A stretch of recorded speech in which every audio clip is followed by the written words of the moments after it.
হরে কৃষ্ণ, জয় মা দেবী দুর্গা। আজকে চলে এসেছি আমি সুব্রত সংঘ ক্লাবে। তো সুব্রত সংঘর এবারকার বিশেষ আকর্ষণ দৃষ্টিকোণ।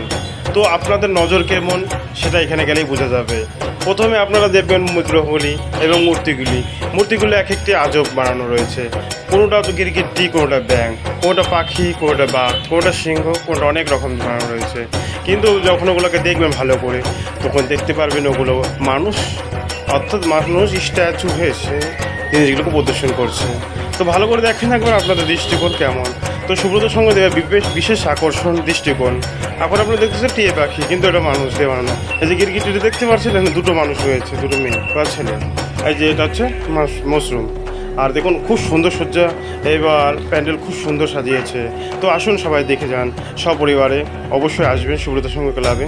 খুব সুন্দর বানিয়েছে, আমার খুব ভালো লেগেছে। সেরা পুজোর মধ্যে একটি সুব্রত সংঘ এবার বিশেষ আকর্ষণ দৃষ্টিকোণ। অবশ্যই আপনারা আসবেন, সপরিবারে দেখবেন। এবার শিলিগুড়ি সুব্রত সংঘ ক্লাব বিশেষ আকর্ষণ দৃষ্টিকোণ।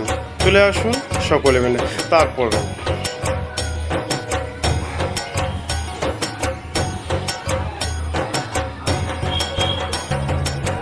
খুব সুন্দর কারুকার্য এবং লাইটিং, ভিতরে সজ্জা খুব সুন্দর। আমি দিনের বেলায় এসেছি, তারপরেও দেখছি খুব সুন্দর। তো আমি দেখে নিলাম ঘুরে ঘুরে, খুব ভালো লাগলো। আমি আর আমার ভাসি চলে এসেছিলাম। তো আরও কিছু পূজা প্যান্ডেলে গিয়েছিলাম, তো সেখানে পুজোর প্যান্ডেল এখনও কমপ্লিট হয়নি। আর সকলকে বলে রাখবো, অবশ্যই শ্রী রামচন্দ্রের বিগ্রহ, অবশ্যই মূর্তি ছোটো হোক বড় হোক রাখবেন কিন্তু। কেন এ নিয়েই এই ভূমিকা, এই রামচন্দ্র এই পূজার মেন উদ্দেশ্য করেছিলেন এই অকাল বোধন। তাই রামচন্দ্র ফটো অবশ্যই বা মূর্তি রাখবেন, এটা সকল সনাতন ধর্মাবলম্বীদের অবশ্যই কর্তব্য। এটা এখন চলেছে সুব্রত সংঘ দাদা ভাই ক্লাবে। ধন্যবাদ, ভিডিওটা পুরো দেখবেন।